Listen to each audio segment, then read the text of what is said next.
السلام علیکم ورحمۃ اللہ وبرکاتہ۔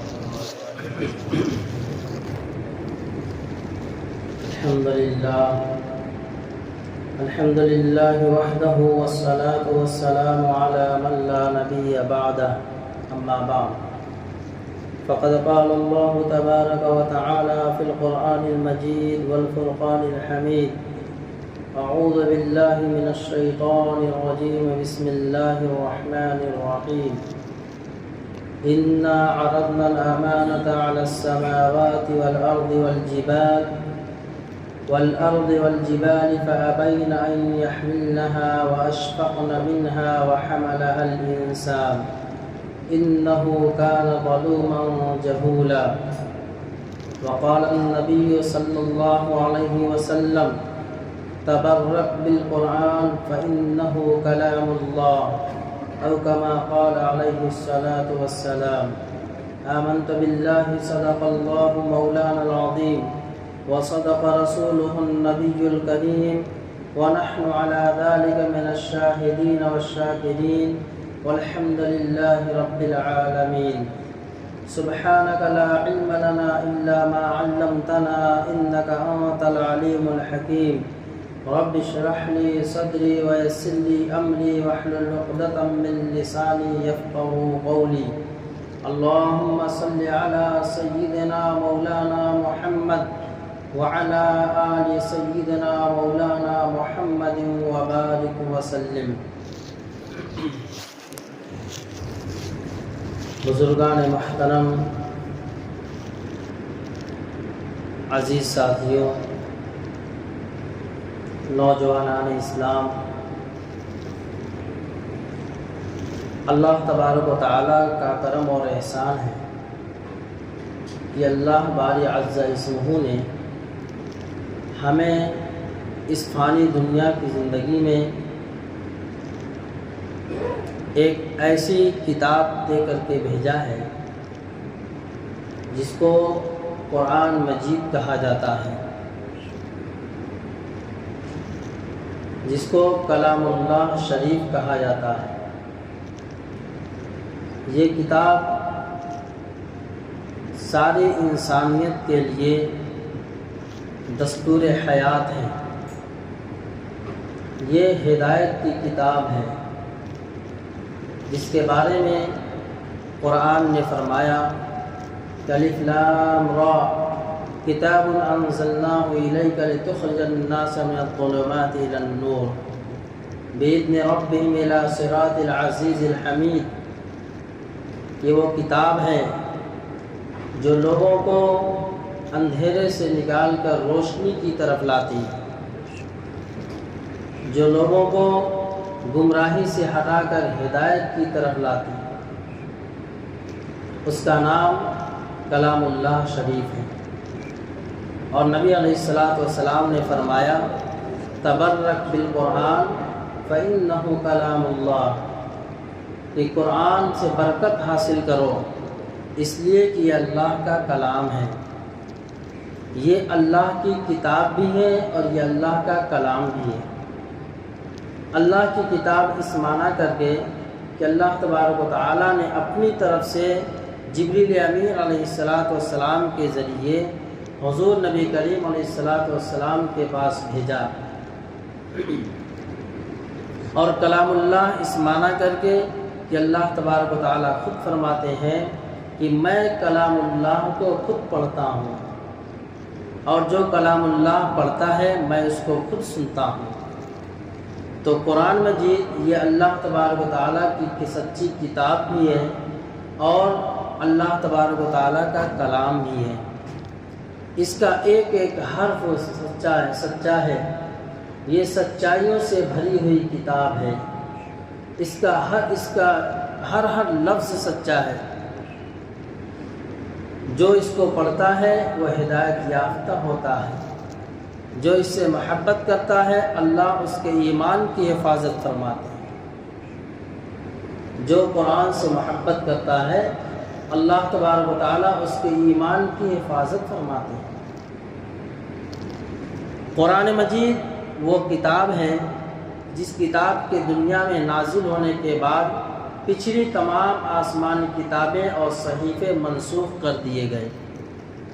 حضرت موسیٰ علیہ السلام پہ جو کتاب نازل ہوئی، حضرت عیسیٰ علیہ السلام، حضرت داؤد علیہ السلام پر جو کہ آسمانی کتابیں نازل ہوئیں، اور دیگر انبیاء علیہ السلام پر جو صحیفے نازل ہوئے، وہ اس وقت تک کے لیے محدود تھے جب تک نبی موجود تھے۔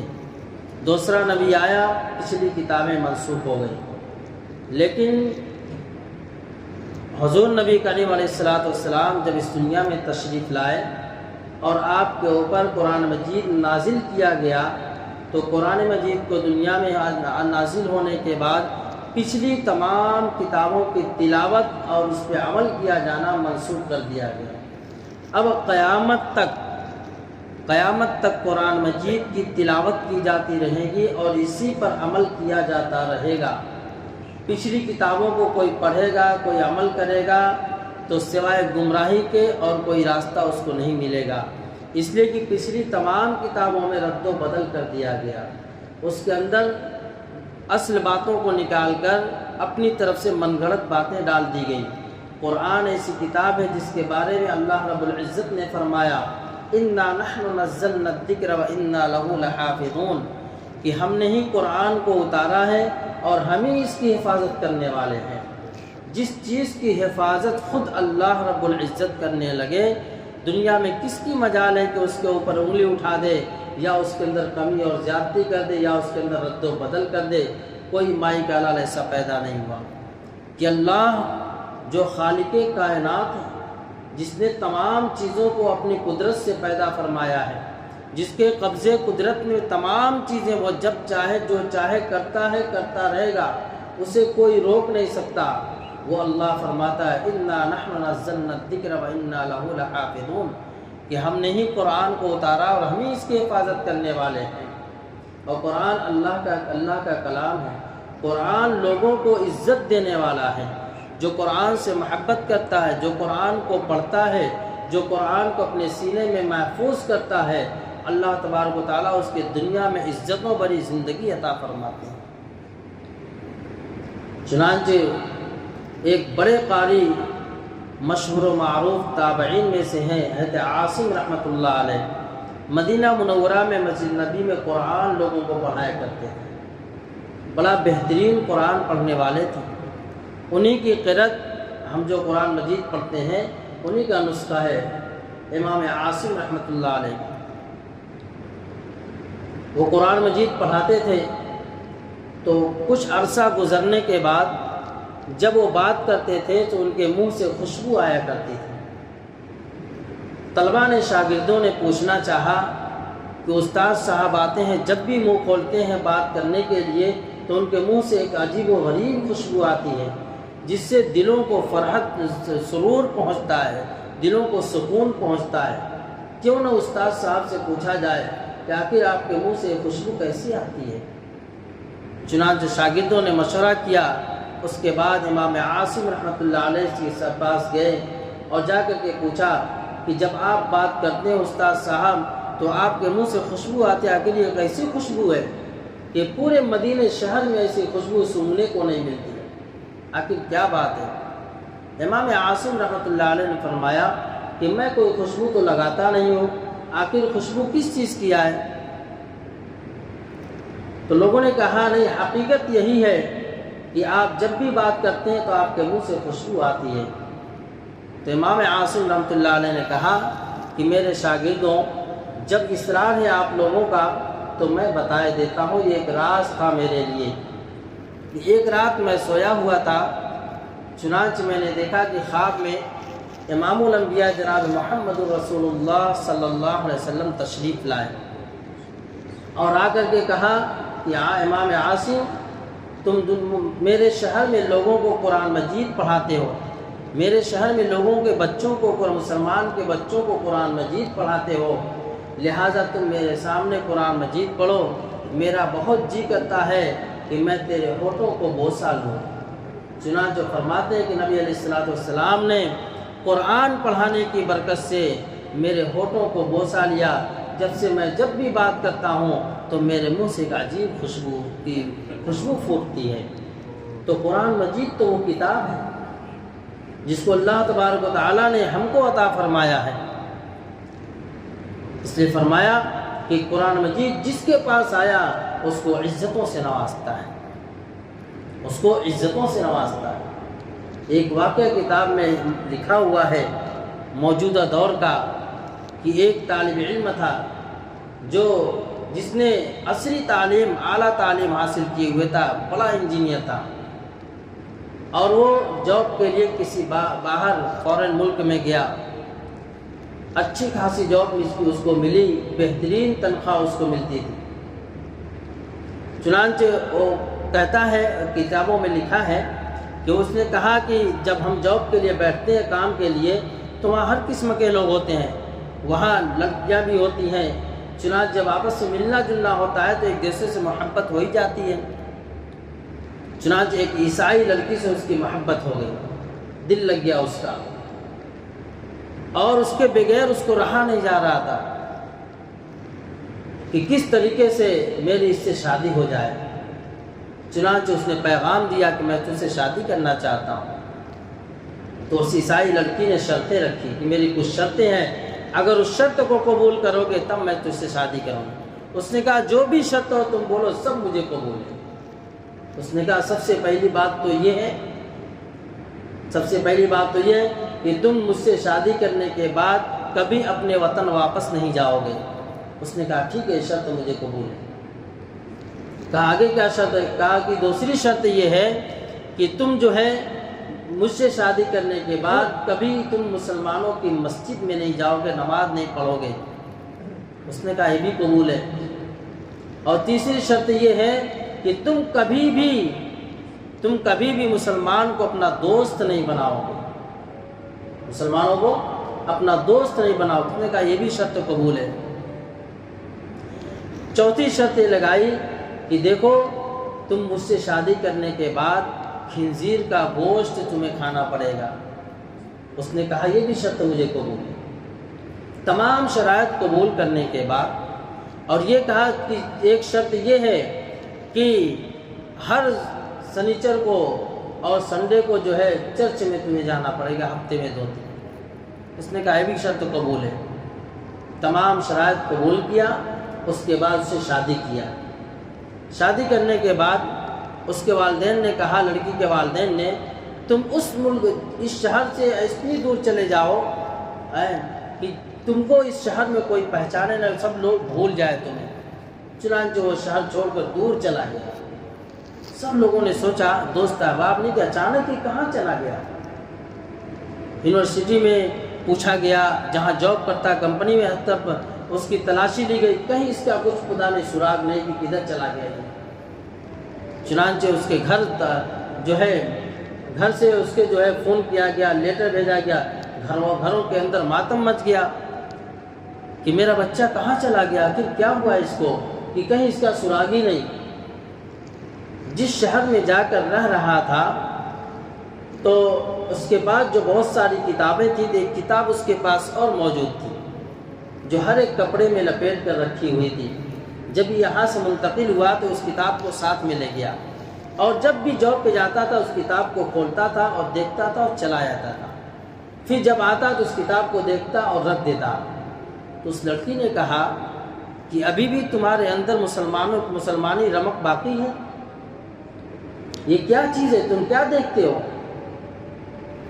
چنانچہ ایک دن ایسا بولا، دوسرے دن جھاڑو وغیرہ صفائی کی اور اس کتاب کو لے کر کوڑے کرکٹ میں ڈال دیا۔ وہ نوجوان انجینئر آیا اور جب ڈھونڈا اس کے ہوش اڑ گئے۔ اس نے کہا کہ یہاں پہ ایک کتاب تھی ہرے کپڑے میں لپٹی ہوئی، کہاں ہے؟ کہا آج میں نے گھر کی صفائی کی، اس کو میں نے کوڑے دان میں ڈال دیا۔ یہ پاگلوں کی طرح اس کے ہوش اڑ گئے، اس کے پاؤں تلے زمین سرک گئی، اور یہ ڈھونڈتا ہوا گیا اور کوڑے دانے پہ جو ڈھونڈ رہا ہے اس کو تلاش کر رہا ہے، اور وہ لڑکی اپنے گھر کی کھڑکی سے دیکھ رہی ہے، اور وہ اٹھا کر کے لے کر کے آیا۔ اس نے کہا کیا تم پاگلوں جیسی حرکت کر رہے ہو، کوڑے خانے پہ جا کر کیا تلاش کر رہے تھے؟ کہا میں یہ تلاش کر رہا تھا، میں یہ تلاش کر رہا تھا۔ یہ کیا چیز ہے؟ کہا یہ میرے اللہ کا کلام ہے، اس سے مجھے بڑی محبت ہے، ساری شرطیں مجھے تمہاری منظور ہے، لیکن میں اللہ کے کلام کو نہیں چھوڑ سکتا ہوں۔ میں اللہ کے کلام کو نہیں کہا اس میں کیا لکھا ہوا ہے؟ اس نے پڑھ کے بتایا کہ دیکھو اس میں یہ لکھا ہوا ہے۔ اس لڑکی کے دل کے اوپر قرآن کی آیت کا ایسا اثر ہوا کہ فوراً وہ اپنے عیسائیت سے توبہ کے اور ایمان میں داخل ہو گئی، ایمان میں داخل ہو گئی۔ تو کلام مجید کی محبت اس لڑکے کے دل میں تھی جس نے اس کے ایمان کی حفاظت کی۔ تو اللہ کا کلام تو وہ کلام ہے کہ ساری شرطیں قبول کرنے کے باوجود اس نے اپنے دل کے اندر اللہ کے کلام کی محبت کو باقی رکھا تھا، جس نے اس کے ایمان کو اجاگر کیا، اس کے ایمان کو حرکت میں لایا، اور پھر وہی کرسچن اور عیسائی لڑکی ایمان لانے پہ مجبور ہو گئی۔ تو بتانے کا مقصد یہ ہے کہ جو شخص بھی اپنے دل کے اندر کی جس قرآن مجید کو جگہ دیتا ہے، اس کی محبت کو اپنے دل کے اندر بیٹھاتا ہے، تو میرے عزیز ساتھیوں قرآن مجید اس کے ایمان کی حفاظت کرتا ہے۔ آج ہر جگہ ایمان کے ڈاکو پھر رہے ہیں کہ ہمارے کلچر اور ہماری تہذیب کو بدل دیا گیا۔ کیوں؟ اس لیے کہ ہم نے اللہ کے کلام کو چھوڑا ہے، ہم نے اللہ کے کلام کو چھوڑا ہے۔ ہمارے پاس دنیا کی تمام نیوز کو پڑھنے کا وقت ہے، صبح سے شام تک جب بھی ہاتھ میں موبائل اٹھاتے ہیں تو ہم دیکھتے ہیں کیا نیوز آیا، واٹس ایپ پہ کیا آیا، فیس بک پہ کیا آیا، ہم اس کو پڑھتے ہیں۔ اخبار پڑھنے کا ہمارے پاس وقت ہے، گھنٹوں گھنٹوں بیٹھ کر کے ٹی وی دیکھنے کا بعد ہمارے پاس وقت ہے۔ ہم فضولیات میں نہ جانے کتنے اوقات ضائع کر دیتے ہیں۔ اگر ہمارے پاس وقت نہیں ہے تو اللہ کے کلام کو پڑھنے کا وقت ہے۔ اور کتنے ایسے جس نے اللہ کے کلام کو تو سیکھا ہی نہیں، اس نے کبھی اپنی زندگی میں اس کی ضرورت سمجھا ہی نہیں کہ مجھے اللہ کا کلام بھی پڑھنا چاہیے۔ دنیا کے پیچھے بھاگ رہا ہے، دوڑ رہا ہے، صبح سے شام تک اپنی جانیں کھپا رہا ہے، خون پسینہ ایک کر رہا ہے، لیکن زندگیوں میں سکون نہیں آ رہا ہے۔ وجہ کیا ہے؟ ہم نے اللہ کے کلام کو چھوڑا ہے۔ آج مسلمان ہر طرف سے ذلت و خائی کی پستی میں کیوں جا رہے ہیں؟ اس کی ایک وجہ، اصل وجہ یہی ہے کہ ہم نے اللہ کے کلام کو چھوڑا ہے۔ وقال الرسول یا قوم قوم اتخذوا هذا القرآن مہجورا، اللہ کے رسول فرماتے ہیں جس قوم نے قرآن کو چھوڑا ہے وہ قوم ہمیشہ ذلت و پستی کی کھائی میں گر کرتی ہے۔ اور یہ وہ قرآن ہے جو قوم قرآن کو سینے سے لگاتی ہے، اپنی زندگی کا حصہ سمجھتی ہے، اللہ تبارک تعالیٰ اس قوم کو عزت کی چوٹی پہ لا کے کھڑا کرتے ہیں۔ اٹھائیے صحابہ کی زندگی اور پڑھیے اس کو، ذرا دیکھیے کہ صحابہ کی زندگیاں کیسی تھیں اور ان کی زندگی کو کس نے بدلا ہے۔ حضرت عمر فاروق رضی اللہ تعالیٰ نبی علیہ السلام کی قتل کی تلاش میں نکلے تلوار لے کر کہ نعوذ باللہ دنیا سے نبوت کا ہی خاتمہ کر دیں گے۔ ان کے دلوں کو کس نے پلٹا؟ چنانچہ خبر ملتی ہے راستے میں کہ بہنوں کی خبر لو، جس چیز کو تو ختم کرنے جا رہا ہے وہ تیرے گھر میں داخل ہو چکا ہے۔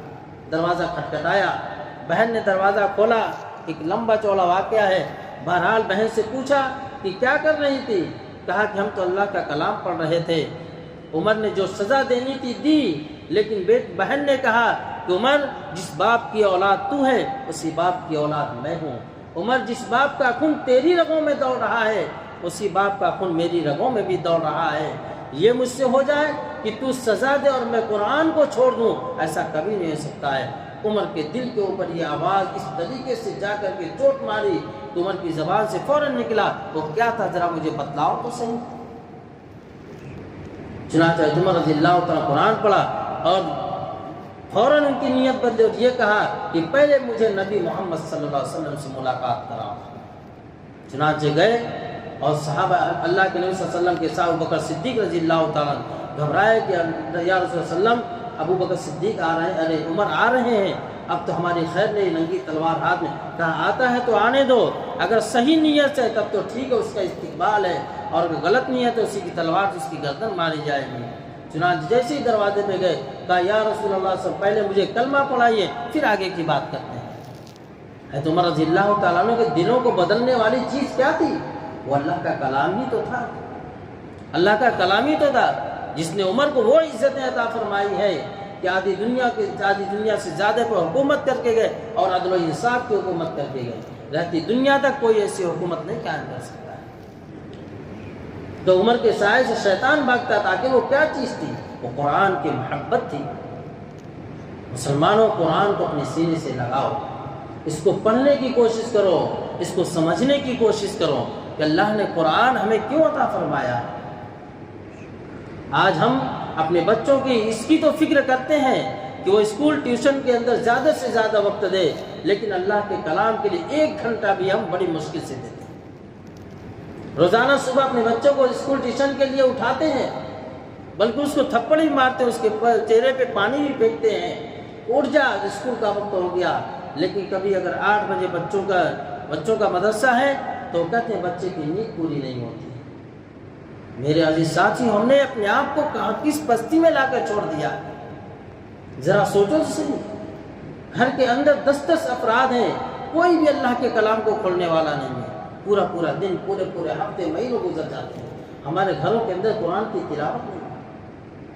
بتاؤ، جس گھر میں اللہ کے کلام کی تلاوت نہ ہو، کیا اس گھر میں اللہ تبارک تعالیٰ کے فرشتے اور رحمتیں نازل ہوں گی؟ وہ گھر شیطانوں کا اڈا بن جائے گا۔ اس لیے کہ اللہ کے نبی صلی اللہ علیہ وسلم نے فرمایا، خود اللہ فرماتے ہیں جہاں پہ قرآن پڑھا جاتا ہے وہاں پہ اللہ تبارک تعالیٰ کے فرشتوں کا ہجوم ہوتا ہے۔ اللہ رب العزت نے فرشتوں کو اللہ کے کلام اللہ کو پڑھنے کی اجازت نہیں۔ وہ فرشتے اللہ کے کلام کو نہیں پڑھ سکتے سوائے جبریل امین علیہ السلام۔ کوئی بھی فرشتہ قرآن کی تلاوت نہیں کر سکتا۔ اللہ تبارک تعالیٰ نے قرآن کی تلاوت کا شرف ہم مسلمانوں کو عطا فرمایا، انسانوں کو دیا۔ اس لیے فرشتے اس کی تمنا کرتے ہیں کہ کہاں اللہ کے کلام کی تلاوت، میں جلدی سے جاؤں اس کو سنوں۔ اور خود اللہ کہتا ہے، میرے بندے میرے کلام کو پڑھ، میں سننے کے لیے تیار۔ تو میرے عزیز ساتھیوں، اللہ کے کلام کی محبت اللہ سے مانگو، یہی ہمیں عزت دینے والا ہے، یہی ہمیں غیروں پہ غالب کرنے والا ہے۔ آج ہم مغلوب کیوں ہو گئے؟ اس لیے کہ جو چیز، جو ہتھیار، جو طاقت ہمارے پاس تھی، ہم نے اس کو طاقت سمجھا ہی نہیں۔ ہم نے روپے پیسے کو، ہتھیار کو، اسلحہ کو طاقت سمجھا ہے۔ مسلمانوں، تمہارے پاس سب سے بڑی طاقت اللہ کا کلام ہے، اللہ کا کلام ہے۔ ذرا وہ واقعہ پڑھو جب نبی علیہ السلام کو ہجرت کا حکم ہوتا ہے اور آپ اپنے گھر میں علی رضی اللہ تعالیٰ عنہ کو لٹاتے ہیں، اور گھر کے باہر سارے کفار مشرکین کے بڑے بڑے سردار تلوار لیے کھڑے ہیں کہ ابھی محمد نکلے گا تو اس کی گردن فوراً اڑاؤ گے۔ محمد صلی اللہ علیہ وسلم، حضور پاک صلی اللہ علیہ وسلم کو جان کو بخش دینے والی اور بچانے والی چیز کیا تھی؟ اللہ کا حکم تھا، اے نبی علیہ السلام، اے میرے محبوب صلی اللہ علیہ وسلم، اللہ کے کلام کی سورہ یاسین پڑھتا ہوا تو نکل جا، مجال ہے کوئی کافر آنکھ اٹھا کر کے دیکھ لے۔ رسول اللہ صلی اللہ علیہ وسلم سورہ یاسین کی تلاوت پڑھتے ہوئے غار ثور کی طرف نکل گئے، اور سارے کے سارے کفار مشرکین تلوار لیے کھڑے رہ گئے۔ کسی کی آنکھوں میں طاقت نہیں تھی کہ نبی علیہ السلام کی ذات اقدس کو دیکھ سکے، سارے کے سارے لوگ ایسے ہی پڑے رہ گئے۔ وہ کون سی طاقت تھی جس نے دشمنوں کو زیر کر دیا؟ وہ طاقت کلام اللہ کی طاقت تھی۔ وہ معزز تھے زمانے میں مسلمان ہو کر، وہ معزز تھے زمانے میں مسلمان ہو کر، اور ہم خار ہوئے تاریخ قرآن ہو کر۔ جن کو عزتیں ملی تھی قرآن سے ملی تھی، آج ہم کو ذلت مل رہی ہے قرآن کو چھوڑنے کی بنیاد پر مل رہی ہے۔ اللہ تبارک و تعالی ہمیں قرآن کی سچی محبت نصیب فرمائے، اور قرآن کریم کے ایک ایک گھروں میں تلاوت اللہ تبارک تعالی نصیب فرمائے، اور اپنے بچوں کو قرآنی تعلیمات کی تلقین اور اس کی محبت اللہ تبارک تعالی ہم سب کو عطا فرمائے۔ وآخر دعوانا الحمد للہ رب العالمین۔